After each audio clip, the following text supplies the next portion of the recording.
da diretoria. Então, acho que o torcedor tem um enorme carinho pelo Jorge Jesus, pelo que ele fez, o histórico, o carisma, a identificação que ele teve com o torcedor, mas dá para avaliar como a diretoria foi surpreendida, né? Porque quarta-feira a informação que a gente tinha aqui é que ele daria o treino na terça-feira quando o time ia se reapresentar, né? Terça-feira agora da semana que começa. E a gente brincava, né? Mas vai para Portugal e volta, é um bate-volta, tem certeza? E o Braz estava se colocando tranquilo até agora. Eu fiquei surpresa muito pela postura dele, né? Alguma coisa aconteceu para que ele ficasse em silêncio e causasse essa surpresa, entre aspas, porque já estava se especulando em Portugal, estava quente o assunto, né? Se pode dizer que a diretoria do Flamengo se surpreendeu.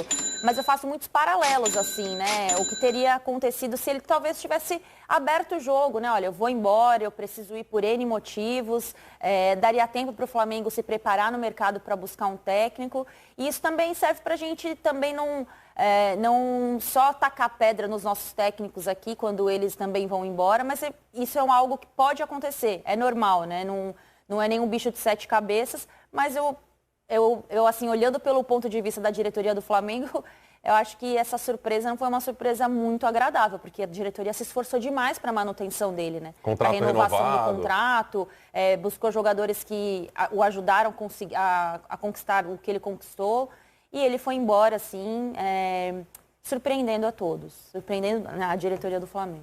Bom, temos um timaço para comentar a saída do Jesus, quais são as possibilidades para um novo técnico, o que o Flamengo está pensando, figuras específicas do nosso time campeão do Sport TV. No telaço agora, Caê Mota, meu parça, Carlos Eduardo Lino, comentarista mais lindo do Brasil, e o professor trabalhando como sempre. Alô, alô, Muricy, sempre uma honra ter você com a gente. Tudo bem, Muricy? Vou começar por você que está do lado esquerdo aqui e que também já treinou o Flamengo.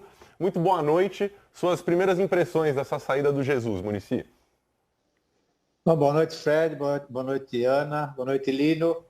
Eu também estou de acordo com a Ana, ou seja, mas o que me impressionou é que, com certeza, na renovação de contrato, a diretoria do Flamengo, já sabendo que o seu técnico é muito valorizado, deve ter perguntado para ele, ó, você vai assinar contrato, mas com certeza a gente conta com você para esse projeto aqui para o ano todo, entendeu? E com certeza ele deve ter falado, não, eu vou ficar no Flamengo, entendeu? Então isso aí, a Ana tem razão, eu acho que foi pego de surpresa sim, porque não acredito que o Flamengo ia fazer um contrato com Jesus sem ter a garantia dele ficar no Flamengo. Então houve alguma coisa no caminho aí, eu não sei o que é, se é financeiro, se é pessoal, né, que ele mudou a maneira de pensar, né? Mas com certeza eu acredito que a diretoria do Flamengo, na hora da renovação, deve ter perguntado a ele. E ele deve ter confirmado, não, eu não quero. Ele falou várias vezes que não queria ir embora do Flamengo mesmo, porque já se sentia em casa, e é verdade mesmo, trabalho muito bom dele. Agora, com certeza, deixou, né, a diretoria do Flamengo numa situação complicada e agora tem que correr atrás. E a gente espera que a diretoria do Flamengo, né, faça, né, diferente do que fez, por exemplo, o Santos, né, que tinha um treinador que pensava de uma maneira e trouxe outro que pensa de outra maneira. Então, eu acho que agora sim tem que tomar cuidado e trazer um treinador como Jesus, né? A maneira de Jesus pensar futebol. Porque senão não casa com os jogadores que ele deixou lá. Então, eu acho por aí. Muito bem. Carlos Eduardo Lino, saudades do amigo, ainda que pelo telão, estamos aí matando saudades. Tudo bem, Linão? O que você achou dessa saída do Jesus? Você estava esperando? Você também foi pego de surpresa? Porque eu, pessoalmente, inclusive disse no programa, não, é só opinião, a gente assiste as notícias. Mas que estava estranho, ele não falar nada, né? Porque quem cala consente muitas vezes e quem pode tranquilizar vai lá e faz. O que você achou de tudo isso e qual o caminho que você seguiria se pudesse aconselhar o Flamengo nesse momento? Tudo bem, Fred? Boa noite ao Caê também, a Ana, a Muricy, aos amigos que estão em casa. Me permita acrescentar uma efeméride aí, já que você estava falando de data ainda há pouco. Hoje são 111 anos de Grenal, o clássico Grenal que está confirmado para a próxima quarta-feira. Não vai ser em Porto Alegre, vai ser em Caxias do Sul, decisão agora do final da tarde. O Campeonato Gaúcho vai realmente tocar. A sensação que se tinha era de que tinha subido no telhado, mas não, vai continuar o Campeonato Gaúcho, pelo menos é a notícia do momento. Com relação ao Jorge Jesus, a coisa quando começou a se desenhar e pelo comportamento dele, pelas reações dele, a gente tinha a sensação de que ele ia sair realmente. Cabe ao Flamengo agora, eu concordo muito com o Muricy, achar um perfil parecido, alguém que mantenha ideia de jogo, mas acho que o maior desafio do Flamengo não é nem buscar um novo treinador, é manter elenco. Vai ser muito difícil segurar esse elenco. É um elenco valorizado e com jogadores que ainda têm porta aberta para vários lugares da Europa. Caê, muito boa noite. Quando a gente quer informações dos bastidores, da resenha, do que está acontecendo em volta do Fla, sempre te procuro aqui. Acho que o Brasil hoje quer informações suas. O que você pode nos contar dos bastidores? Que o Flamengo, como o Flamengo se posiciona nesse momento oficialmente e por trás das câmeras ali, o que você está sentindo com relação a procura de treinador e B, eventual saída de jogador? O Jesus vai levar alguém? O que você já sabe? Então, boa noite, Fred, Ana, Muricy, Lino. Vou tentar seguir aqui uma ordem cronológica, até pegando o que vocês mesmos já comentaram mais cedo. Se eu falar demais, você pode me interromper aqui.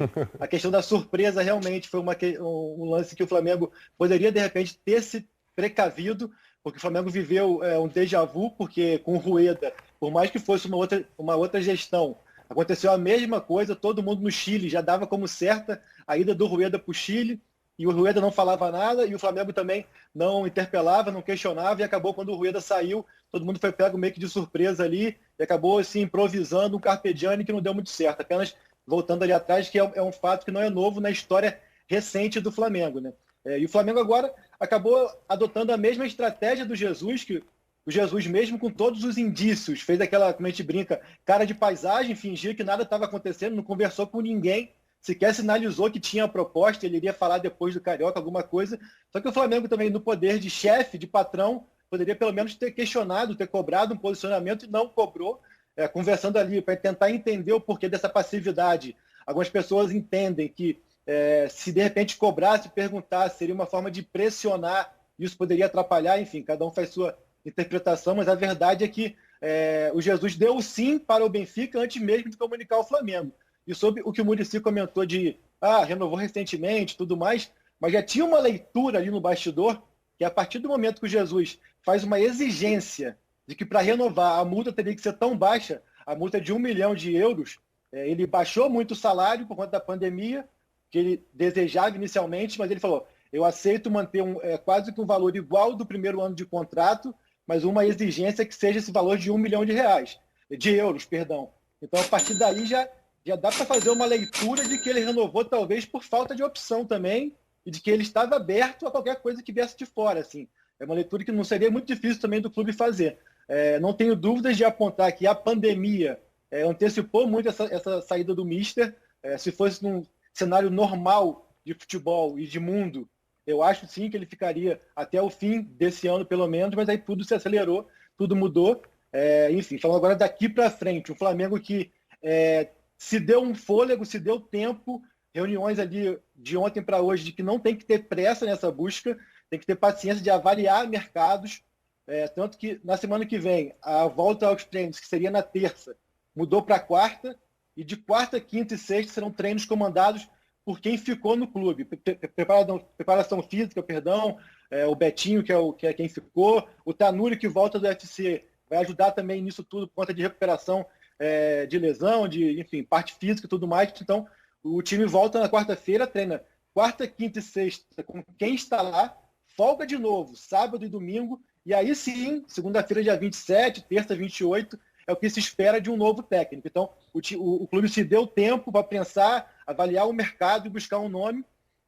Tem uma preocupação muito grande de não ter aquela busca por um novo Jesus. Claro que ideologias, conceitos são importantes, mas que não seja um novo Jesus, até pelo peso do que o Jesus fez. A comparação é uma coisa que preocupa muito, a gente conversando também com agentes, com empresários, inclusive nessa matéria que estava agora no telão, tem uma aspa do agente do Marco Silva, que é um português, que é um dos nomes especulados, onde ele fala que para qualquer português assumir o Flamengo agora é muito difícil, porque a comparação é inevitável, então é complicado o português assumir, e ele fala que o Marco Silva prefere uma das 5 ligas europeias. Então, um dos nomes especulados, que era o Marco Silva, a gente já vê que, da boca do agente dele, que é uma situação que está meio quase que descartada por ele mesmo. Agora, o que a gente tem de informação do Flamengo é que há uma escadinha de preferências. Primeiro, um estrangeiro português. Caso se esgote as possibilidades e de perfil e tudo e não encontre ninguém, depois um estrangeiro. Se por acaso não der certo, aí sim, por fim, vão buscar um brasileiro, que não é uma coisa descartada, mas é um último cenário mesmo. Então, que a gente tentando fazer um apanhado do que se tem é isso, o Flamengo que vai avaliar com muita precaução o cenário. Não é tão simples você ir até a Europa e convencer um nome de vir para cá. Nosso mercado aqui, a nossa liga não é tão vista, a pandemia aqui não está tão resolvida. Então, tudo isso o clube estuda, avalia, para quando sim, Marcos Braz e Bruno Spindel pegarem um avião para a Europa, já que o façam com um alvo definido e conversas iniciadas. Hoje não tem um alvo definido, tem um perfil que eles querem. Muricy, professor, com sua experiência treinando times de variadas administrações diferentes, há uma maneira, se é que de alguma forma o Jesus nos aproximou um pouco do futebol europeu, tem alguma maneira europeia ou talvez mais apropriada do que a gente faz no Brasil de preparar uma transição de treinador? De preparar um cara para ser o próximo, para ser de repente o auxiliar que se torna o treinador ou que treina o time de juniores e depois é promovido? Então, eu vou dar como uma experiência minha, ou seja, o Tele naquele tempo, né? O Tele era um cara que estava sempre à frente do tempo dele. E o Tele, ele falou que ia resolver parar em 5, 6 anos, por exemplo. Então ele tinha um projeto que apresentou para a diretoria de São Paulo de formar um treinador muito parecido com ele, com os conceitos dele, para atender, para entrar no lugar dele, para substituir o lugar dele. Então, ele me escolheu, por exemplo. Ele me escolheu porque achava que eu era parecido, o gênio, todas essas coisas, né?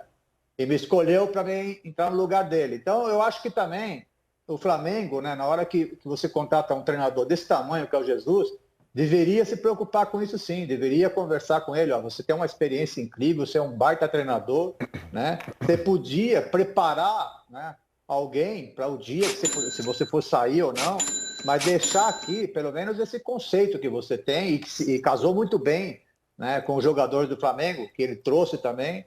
Então, eu acho que isso falta no futebol brasileiro, esse tipo de planejamento, entendeu? Porque aí quando sai um treinador do time de cima, eles vão na base buscar, o cara da base pensa totalmente diferente do cara que saiu. Nós temos esse problema no país, em maioria dos clubes, ou seja, não se tem uma ideia de futebol primeiro. O que se tem é o treinador da moda, ou seja, o time não tem. Então isso é importante. Primeiro, descobrir o que é o que pensa. Por exemplo, vou dar um exemplo, o Santos. Você não pode levar um treinador para o Santos que joga atrás da bola, que joga com um time equilibrado, como o Josualdo do começo sofreu muito com isso. Você tem que pegar um treinador que, como o São Paulo, meio louco, ou seja, que vai para frente, que vai com tudo, entendeu? É um time que joga no ataque o tempo todo.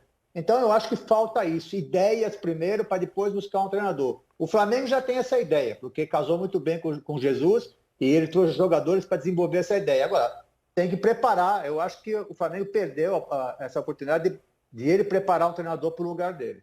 Perfeito. Ana, queria seus comentários para aproveitar para a gente... Fala, Caê.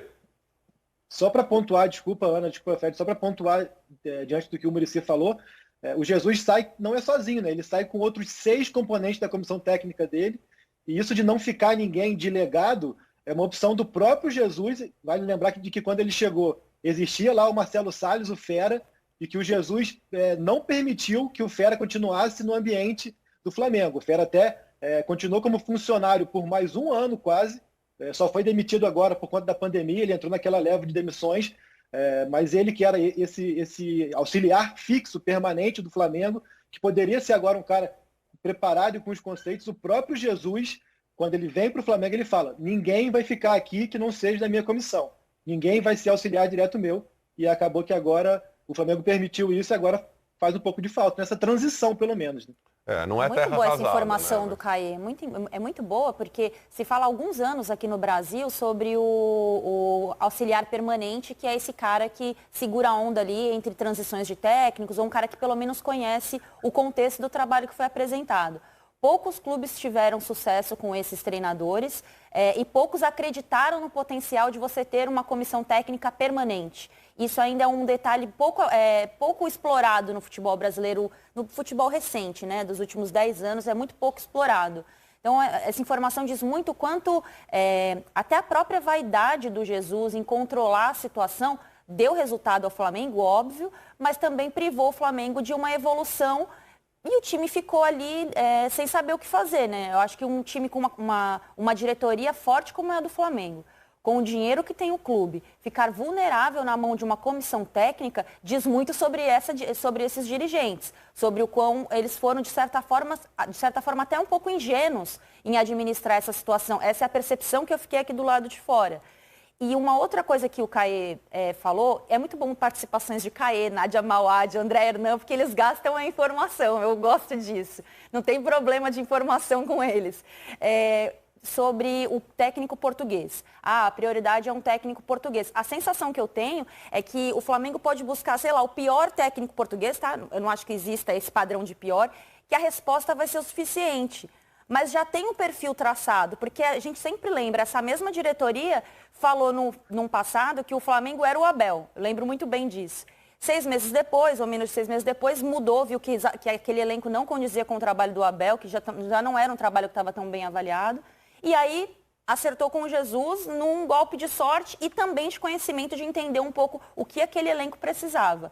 Essa mesma diretoria tem extremos, só que agora ela já sabe com o próprio erro o que ela precisa, o perfil que ela precisa. Só que ela tem pouquíssimo tempo para organizar isso, para encontrar esse nome, esse europeu, né, esse português, convencê-lo a vir para o Brasil, porque o que o Flamengo oferece não é pouca coisa, gente. Assim, com o maior respeito ao Benfica, ao futebol português, mas mais do que o Benfica, fazer o que o Flamengo ofereceu para o Jorge Jesus, até em questão de identidade dele mesmo, o Flamengo ofereceu bastante. O Flamengo fez tudo para ele ficar. Ele tem o direito de ir embora, tem os motivos dele para ir embora, mas eu acho que o Flamengo tem que se portar mais como o Flamengo. A diretoria não podia ter deixado tão à vontade o Jorge Jesus para ele definir, e agora o Flamengo, antes de começar o Campeonato Brasileiro, tem uma imensa indefinição sobre quem vai ser o seu técnico. O que me surpreende mais ainda é que, apesar de que se esperava que ele concluísse o contrato, né, de certa forma estivesse apalavrado com o Flamengo que cumpriria, a expectativa era que no máximo ano que vem, então ele iria. Quer dizer, já não tinha um plano B, já não estava se desenvolvendo de alguma maneira um pensamento para qual o próximo passo? Eu lembro, só um paralelo rápido, Fred, não comparando os times nem as situações, mas eu lembro quando o Tite saiu do Corinthians para ir para a seleção, ele já nem comandou o time no final de semana. O presidente falou assim, não vai treinar. Foi um choque para todos que cobriam o Corinthians, porque era o Tite, aquela relação, mas já ficou... Já foi meio que... Já é o erro. A diretoria se posicionou. Você pode gostar ou não do posicionamento. Mas eu achei que a diretoria do Flamengo equilibrou muitos pratos nessa situação. Inclusive a gente cobrou no programa mesmo, dizendo, poxa, será que não é o caso da direção do Flamengo dizer, olha, representamos aqui 40 milhões de torcedores, que tal uma resposta? Olha o tamanho da importância do Jorge Jesus num levantamento que o Globoesporte.com fez com o Guilherme Maniodê e o Roberto Malezon. Desde 2003, desde os pontos corridos do Campeonato Brasileiro, foram colocados os números de treinadores que permaneceram por pelo menos um ano à frente dos seus clubes. E a gente tem um ranking aí rapidinho para mostrar os melhores resultados em termos de aproveitamento. Claro, respeitando que treinadores como o próprio Muricy, que fazem muitos anos à frente de um time, é difícil você manter uma média tão alta como a do Jesus, que ficou menos. Temos a imagem para colocar na tela, diretor? O levantamento diz o seguinte... O Jorge Jesus, número 1, né, primeiro deste ranking, tem 44 vitórias, 10 empates e 4 derrotas, um aproveitamento de 82%, seguido de Vanderlei Luxemburgo.